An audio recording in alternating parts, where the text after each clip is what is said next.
Children, our today's chapter is Tinkerbell. Tinkerbell ये वास्तव में this is a goat and you will know about her story that is really very interesting. For that you have already heard so many stories about animals and birds, and this is one of those. For warming up we have to see here this wildlife real life incident. A billy goat called Temur met a Siberian tiger called Amur in a Russian zoo. People thought that Amur would kill the goat for food, but to everyone's surprise, the two animals became great friends. Temur was not afraid of Amur at all. He used to tease and irritate his big, strong friend and also play with him. Now, do you think animals can be friends with humans or with each other? इस story हमको ये बताया गया कि एक tiger और गोट जो कि जू में थे, दोनों के बीच दोस्ती हो गई, जबकि वास्तव में ऐसा नहीं होता है क्योंकि गोट जो है वो एनिमल है और टाइगर का फूड होते हैं। लेकिन जिस तरीके से टाइगर और गोट फ्रेंड्स हो गए, क्या उसी तरीके से रियल लाइफ में भी एनिमल्स एक दूसरे के या हमारे दोस्त हो सकते हैं? इसके बारे में जानने के लिए we have to go through this story that is really very interesting story and I expect you will enjoy that.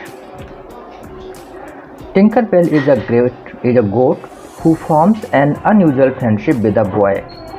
Unusual means extraordinary, that is not normal.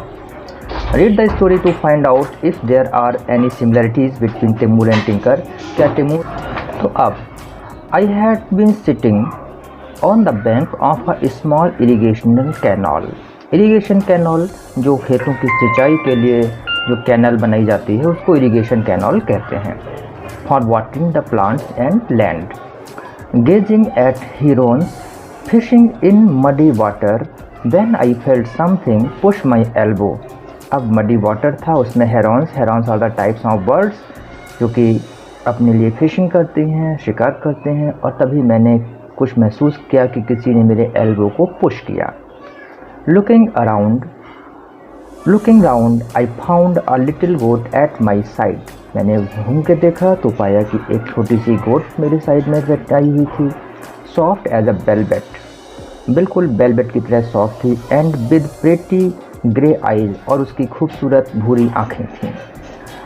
Neither her owner nor her mother was around. ना तो उसका मालिक उसके पास में था और ना ही उसकी मदर उसके पास में थी. As she continued to nudge me at me, I took a ginger biscuit from my pocket and held it out to her. जब उसने मेरी तरफ नज करते रही, देखते रही, मुझे खुशी रही, तो मैंने एक जिंजर बिस्किट निकाल कर उसकी तरफ बढ़ा दिया. She ate it. उसने इसको खाया with relish. Relish means taste. बड़े स्वाद के साथ खाया. Then sat down beside me. और फिर मेरे पास बैठ गई. And began nibbling at the grass. और फिर घास को निबल करने लगी. निबल मीन्स होता है चबाना. और फिर घास को चबाने लगी. जानवर जब घास को चबाते हैं तो उसको निबलिंग कहते हैं. Okay, means eating. A little later when I started walking homewards she followed me unsteadily. और थोड़ी देर के बाद जब मैं अपने घर की तरफ चलने लगा तो ये गोट भी मुझे फॉलो करने लगी. मेरे पीछे पीछे अनस्टेडिली धीरे धीरे चलने लगी. Go home, I said as she danced around me with thin trembling legs. जब वो अपने दुबले पतली कांपती हुई टांगों से मेरे चारों तरफ चलने लगी, डांस करने लगी, मीन्स वूप करने लगी, तो मैंने कहा कि भाई तुम घर जाओ. But she did not seem to understand. लेकिन शायद उसकी समझ में नहीं आया कि मैंने क्या कहा. I kept walking. मैं चलता रहा. फीलिंग श्योर, ये विश्वास था मुझे, that I would soon leave the young goat behind, कि जल्दी ही मैं बकरी को पीछे छोड़ दूंगा. But her legs were stronger than I had thought. लेकिन उसकी टांगें तो मेरी सोच से ज़्यादा मजबूत निकली. She came along with A hop. मेरे पीछे कभी हॉप कूदती थी, फुदकती थी, स्किप एंड ए जंप. तेज़ी से उछलती कूदती ही वो मेरे पीछे पीछे चलती रही.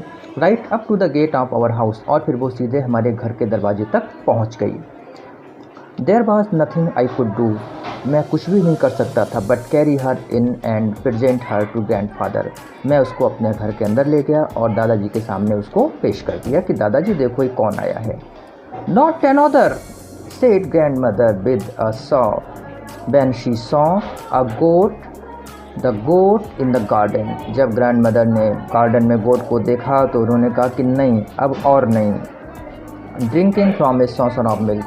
बकरी को मैं दूध पिला रहा था सॉसर में, प्लेट में, और जब ग्रैंडमदर ने उसको देखा तो वो हो गई नाराज़ और बोलनी कि नहीं, बिल्कुल नहीं, अब और बिल्कुल नहीं.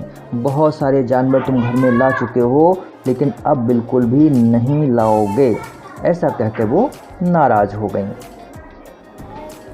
अब आगे क्या हुआ? What happened next? I have told you, both of you, again and again that I will not put up with another bird or animal in the house. अब घर में एक भी चिड़िया या जानवर को मैं पुट अप नहीं कर सकती, बर्दाश्त नहीं कर सकती. Grandfather always helped me. Grandfather हमेशा मुझे सपोर्ट करते थे और उन्होंने मुझे फिर से मेरी मदद. कैसे हेल्प किया? देखिए, Goat's milk is always good for your rheumatism. Rheumatism होता है आपके जोड़ों में, मसल्स में दर्द होता है और उस दर्द में गोट का मिल्क बहुत ही फ़ायदा करता है. ही टोल्ड ग्रैंडमदर को बताया. The hope of milk made grandmother accept the new pet.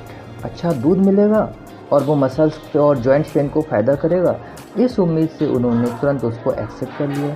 Even though it would be some time before the goat could give us any. हालांकि और बात थी कि अभी गोट को दूध देने में काफ़ी समय लगने वाला था. The goat was named Tinkerbell after the fairy in the story of Peter Pan. Peter Pan की स्टोरी है और वहाँ पर गोट का नाम टिंकरबेल है, इसलिए इस गोट का नाम भी टिंकरबेल ही रख दिया गया. She was a lot like the fairy. वो बिल्कुल ही एक परी की तरह थी. She skipped and pranced and her feet seemed as if they were fixed with spring. When she leaped out on the grass. जब वो घास पर फुदकती थी, घूमती थी, तो ऐसा लगता था जैसे कि उसके पैरों में स्प्रिंग लगे हैं और वो हर समय जो है उछलती कूदती फुदकती रहती थी.